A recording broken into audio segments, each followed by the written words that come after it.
Témoignage du frère Aston Adam. Je suis né dans une famille chrétienne. Mon père et ma mère étaient chrétiens, et ils nous ont enseigné Dieu quand nous étions encore très jeunes, mais le problème avec moi est que je n'ai jamais apprécié l'importance de Dieu depuis l'enfance. Je ne m'étais jamais intéressé à Dieu ou la religion, et comme les jeunes de ma région étaient dans la musique et la mode, c'est devenu mon mode de vie. Avec le temps le diable m'a attiré vers le monde. Je me suis retrouvé dans la musique du monde. Étant donné que je n'ai jamais été intéressé par Jésus-Christ depuis mon enfance, je me suis surnommé fils de Satan. Je me souviens à l'époque j'envisageais vraiment rejoindre l'occultisme dans les futurs proches de ma vie. À cette époque les gens m'appelaient fils de Satan. Ceci était mon nom dans le milieu musical. Puis j'ai rencontré un ami qui était un DJ. Quand ce dernier avait percé dans la musique du monde, nous étions supposés célébrer avec lui, et je devais le rejoindre dans un bar local pour la fête. Ce jour-là je l'avais rejoint avec les amis qui étaient là. Nous étions ensemble dans le bar en train d'écouter la musique de Franco Luambo le défunt. J'aimais tellement ses chansons que je payais le barman pour qu'il répète sa chanson qui jouait. Ce jour-là nous avons bu tellement. La plupart de mes amis ont continué à boire pendant que moi je somnolais. Alors que nous étions là dans ce bar, tout à coup j'ai vu un homme se mouvoir dans l'espace. Il descendait vers moi à grande vitesse. Cet homme rayonnait vraiment une grande lumière. L'homme se tenait dans l'espace et il me regardait. Immédiatement il m'a appelé par mon nom, et il me dit « Aston, ceci n'est pas le style de vie que vous devriez mener, car vous êtes chrétien. » Je pensais que j'étais juste endormi et que ceci était un rêve. Alors, j'ai ouvert les yeux et j'ai secoué la tête. Quand je regarde à nouveau, j'ai vu cet homme debout dans l'espace. Il a de nouveau appelé mon nom pour la deuxième fois, et il a dit « Aston, ceci n'est pas ta vie, tu es chrétien. » Je lui ai dit je ne pouvais pas être chrétien et que je ne servirais jamais Jésus.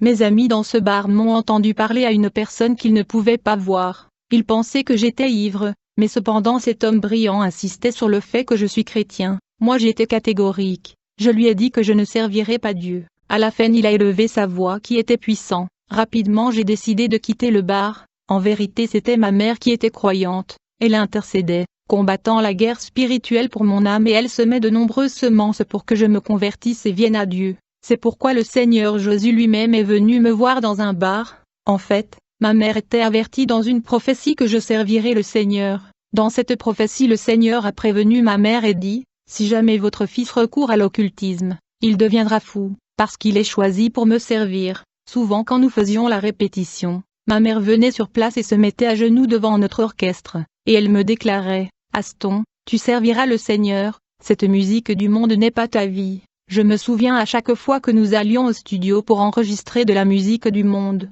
dès que nous entrions dans le studio, je perdais toujours ma voix et je ne pouvais pas chanter. En fait, ma mère me disait souvent, « Tu ne chanteras pas de la musique du monde et ta voix ne sera jamais entendue dans la musique du monde. » Et donc je perdais ma voix aussitôt que j'entrais dans les studios d'enregistrement. À chaque fois que nous allons enregistrer la musique en studio, je perdais ma voix. Ma mère a vraiment fait la guerre spirituelle pour gagner mon âme. Elle a pleuré pour mon âme et se battu pour moi dans la prière. Et donc ce jour-là après avoir quitté le bar, je suis entré chez moi et j'ai commencé à dire à Dieu, « Écoute, je suis un musicien, il n'y a aucun moyen que je quitte la musique du monde. Et je suis aussi dans l'extravagance de la mode. J'irai à l'église comme vous me le demandez, mais je ne quitterai pas la musique du monde et la mode. » J'ai essayé d'être honnête car c'était une prière sérieuse que j'avais fait. Ce jour-là ma mère me dit, « Peu importe comment vous priez, ça va avec le Seigneur. » Ma mère disait, « Aston, tu ne chanteras jamais pour le diable. Personne n'entendra ta voix dans les musiques du monde. »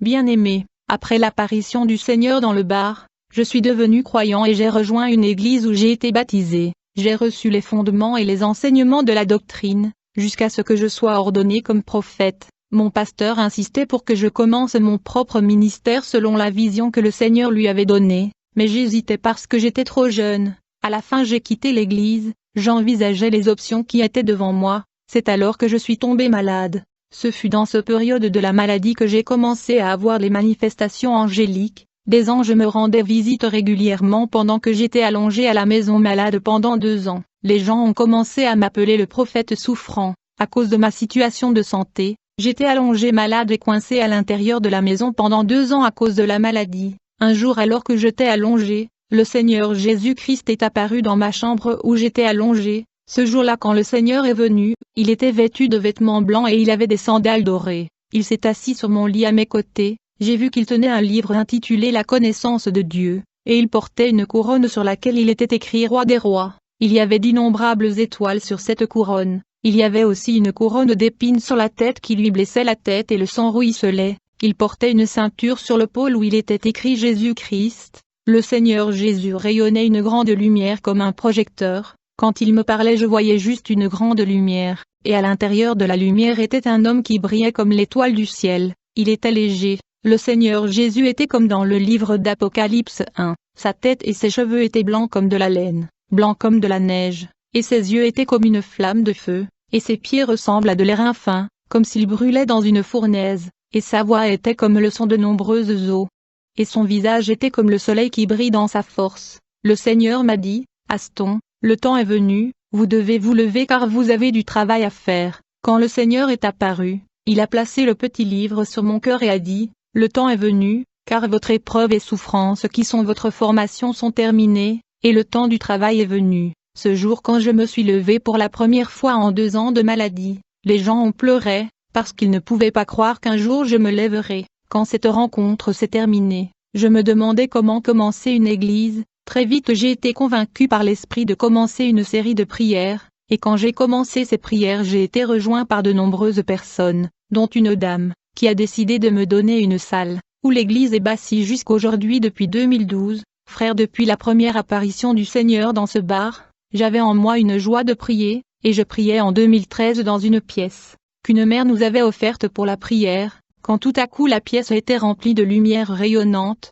Quand j'ai ouvert les yeux pour voir la lumière, je suis tombé sur le sol, et j'ai entendu une voix qui disait, Aston, je suis Jésus-Christ, je dois vous emmener en voyage, notre premier voyage sera en enfer, afin que vous puissiez dire aux gens qui apprécient le plaisir de ce monde, et aux gens qui luttent pour les biens de ce monde qui est périssable que l'enfer est réel. Ceux qui refusent de suivre mon chemin finiront dans ce lieu de tourment. Puis cette voix a cessé de parler, j'ai cru que j'avais rêvé, et j'ai décidé de me lever et de nettoyer le visage. Cependant, quand je me suis levé j'ai vu mon corps étendu sur le sol et mon esprit était debout, je pensais avoir une vision. Plus tard quand j'ai essayé de toucher mon corps, j'ai remarqué que ma main touchait un espace vide, j'ai essayé de toucher une ventilateur qui était dans cette pièce. J'ai vu que je ne pouvais pas toucher les choses physiques. J'avais peur et j'ai dit, ceci n'est pas une vision, mais quelque chose ne va pas. Rapidement j'ai commencé à réveiller les frères qui priaient avec moi, je leur ai dit, réveillez-vous mes frères et mes sœurs, car quelque chose m'arrive. Du coup, j'ai vu qu'elles ne m'entendaient pas, je voulais les toucher pour les réveiller, mais j'ai vu que je ne pouvais pas les toucher car mes mains les traversaient, du coup la panique m'a envahi, je suis sorti de la chambre. Quand j'ai vu le propriétaire qui nous avait donné cette salle pour la prière, j'ai essayé de lui parler, mais elle ne pouvait pas m'entendre. Je suis allé à la porte de l'enceinte afin de l'ouvrir et parler aux gens à l'extérieur. Dès que j'ai essayé de tenir la porte de l'enceinte, j'ai vu que j'ai traversé la porte. Quand je suis sorti du complexe, je suis allé voir le voisin pour leur raconter ce qui m'arrivait, mais il ne m'entendait pas. J'étais en panique. Maintenant mon objectif était de rentrer chez moi et de leur raconter ce qui se passait. C'est quand je me déplaçais dans la rue que j'ai vu des gens qui étaient dans la même situation que moi. C'est alors que j'ai réalisé que je n'étais plus dans le monde des vivants. J'ai vu ces gens traversant des maisons, des arbres et de la matière physique. Je pensais que j'étais un homme physique, et je me déplaçais en suivant la direction de la rue. Mais ces gens qui étaient dans ma condition traversaient les maisons, les matières solides et matérielles. Ces gens se plaignaient fait que leur corps était enterré. J'étais à nouveau dans la peur. Quand j'arrive vers le changeur de la ville, j'ai vu un chanteur populaire de la musique chrétien. Il pleurait et disait, « Pourquoi ces gens ont enterré mon corps ? Je suis maintenant devenu un esprit errant et je n'ai pas d'endroit où aller. » J'ai été stupéfait de voir ce chanteur et j'ai commencé à l'appeler pour lui parler de ce que je vivais, mais il courait à grande vitesse. Je me déplaçais dans la ville quand j'ai vu la première église. Je me suis dit de tout mon cœur je dois entrer dans cette église pour qu'il puisse prier pour moi. Quand je suis entré dans cette église, j'ai vu des gens assis sur le sol, ils avaient des chaînes à la main. Il y avait de nombreuses personnes assises sur le sol en cercle, autour de drapeaux de pays différents. J'ai vu que ces personnes qui étaient assises au sol ayant de chaînes étaient gardées par des guerriers, ces qui avaient 4 mètres de longueur. Ces hommes élancés qui surveillaient les captifs tenaient de javelots, et ils avaient sang-froid. Ils gardaient ces âmes enchaînées. J'ai essayé de parler à ces âmes qui étaient enchaînées. J'ai vu qu'ils pleuraient. Du coup, j'ai vite entendu la voix du Seigneur me dire, « Toutes les églises ne sont pas bonnes, toutes les églises ne sont pas des églises de Dieu. Il y a des gens qui sont liés par des chaînes à cause des églises qu'ils fréquentent. Beaucoup de gens ont leur âme capturée à cause des églises qu'ils fréquentent. C'est pourquoi beaucoup de gens ne voient pas la main de Dieu. Parce qu'ils sont liés où ils vont prier, ils se demanderont toujours et ils pleureront. Si vous restez dans cette église, vous serez capturés comme ces âmes que vous voyez dans la servitude. Ces guerriers et lancers qui les gardent sont des démons. Bien-aimés, j'avais sillonné la terre car j'étais un esprit errant. Finalement le Seigneur m'a emmené en enfer. L'endroit était vraiment sombre et le sable était rouge. C'était un endroit immense. Je ne pouvais pas comprendre cet endroit parce qu'il n'existe pas sur la terre. Les âmes qui sont tombées à cet endroit disaient c'est quoi ce monde? Cet endroit n'est pas la terre et il n'existe pas. Jésus dit, le sable est rouge dans cet endroit. Cela à cause du feu qui brûle en dessous. Puis j'ai vu une foule immense dans une longue file d'attente. J'ai vu que ces gens étaient silencieux. En fait ces gens sont morts aux quatre coins de la terre et ils ont atterri dans cet endroit. Ils étaient de peuples de toutes les races et de tous les pays du monde, et ils étaient censés regarder le film de leur revue et de leur action, afin qu'ils soient envoyés dans diverses chambres de l'enfer en rapport avec leur acte. Du coup j'ai vu des gens qui avaient des visages de chiens et de corps humains. Ceux-ci sont des démons qui gardaient ces files d'attente. Je regardais cette file d'attente quand je remarquai le chanteur populaire de notre pays que j'avais vu errer sur la terre. Il était dans la file d'attente, où les gens regardaient le film de leur vie. Quand son tour est arrivé, il se tenait devant le trône de l'ange de la mort nickel. J'ai vu le frère Charles se plaindre et dire non. Je ne devrais pas être ici, a-t-il dit, je suis un serviteur de Dieu. J'ai servi le Seigneur toutes ces années. Je ne devrais pas être ici, le frère Charles protestait avec arrogance. En fait, j'ai vu que les enfants de Dieu qui étaient dans cette file d'attente devant l'ange de la mort se comportaient comme s'ils ne devraient pas être ici. Ils se vantaient et disaient, nous sommes des enfants de Dieu, nous ne devrions jamais être ici. Ces croyants ne pouvaient pas accepter qu'ils sont tombés en enfer. Ils ont passé des années de leur vie à aller à l'église et au service du Seigneur. Cependant, j'ai vu que le démon qui survolait l'enfer se moquait d'eux. J'ai vu notre chanteur frère Charles Mombaya dire à l'ange de la mort nickel, je n'accepterai pas ceci. J'ai servi le Seigneur et j'ai chanté pour lui pendant de nombreuses années. Il est impossible que je sois ici. Je dois quitter cet endroit. Le démon qui se moquait de lui ont répondu, si tu avais vraiment servi Dieu, tu ne serais pas tombé dans cet endroit. Les gens qui tombent ici sont des gens qui n'ont pas obéi à Dieu, ils ont suivi la direction de notre Maître en refusant le chemin de leur Créateur et Dieu. Ce sont les gens qui viennent ici. Comme le frère Charles continuait à protester, sa vie était projetée sur l'écran. J'ai regardé le film de la vie du frère Charles, et j'ai vu des actes secrets et mauvais qu'il a commis qui l'ont amené en enfer. Je ne peux pas dire ouvertement le péché qu'il a amené en enfer. Cependant, puisque le journaliste insiste, je parlerai de ces mauvaises actions qui ont précipité le frère Charles en enfer. Bien-aimé, la Bible dit que vous n'adorerez pas un autre Dieu mais le Seigneur. Le frère Charles était le premier chanteur chrétien dans notre pays. Pourtant, quand je regardais le film de sa vie, j'ai vu une scène au début de sa carrière, quand il était sur le point de commencer sa carrière musicale. Il est allé consulter un mystique, afin d'être célèbre et d'exceller dans l'industrie musicale. Ce fut un choc pour moi de voir un artiste de gospel recourir à l'occultisme pour devenir célèbre. Frère Charles a réussi sa carrière et beaucoup de gens l'écoutent, mais personne dans le monde évangélique ne pouvait imaginer que Charles Mombaya avait recouru à l'occultisme pour réussir. Frère, c'est terrible. Nous avons ici le cas d'un serviteur de Dieu qui a recouru au mysticisme pour réussir. Pourtant le Seigneur est plus que disposé à donner ses serviteurs l'onction pour exceller et pour avoir l'impact. Tout ce que vous cherchez dans cette vie, le Seigneur peut vous le donner. La Bible dit que l'élévation vient du Seigneur. Ce qui est grave et dangereux, c'est que tout le succès que le frère Charles a eu dans le monde évangélique est venu de l'ennemi. Mais les enfants de Dieu ont ses disques. Les enfants de Dieu écoutent toujours ses chansons car il était vraiment intense. En écoutant ces chansons, ils invitent le démon dans leur maison et leur vie. Puisque le frère Charles était populaire, beaucoup de sœurs ont demandé son aide dans leur carrière. En fait, j'ai regardé à l'écran des scènes où le frère Charles Mombaya couchait avec une chanteuse et une femme mariée, qui voulait percer dans la musique gospel, et donc le frère Charles a utilisé sa popularité pour profiter des sœurs. Il vivait secrètement un style de vie d'adultère. De nombreuses chanteuses du Congo ont couché avec le frère Charles quand elles cherchaient l'élévation,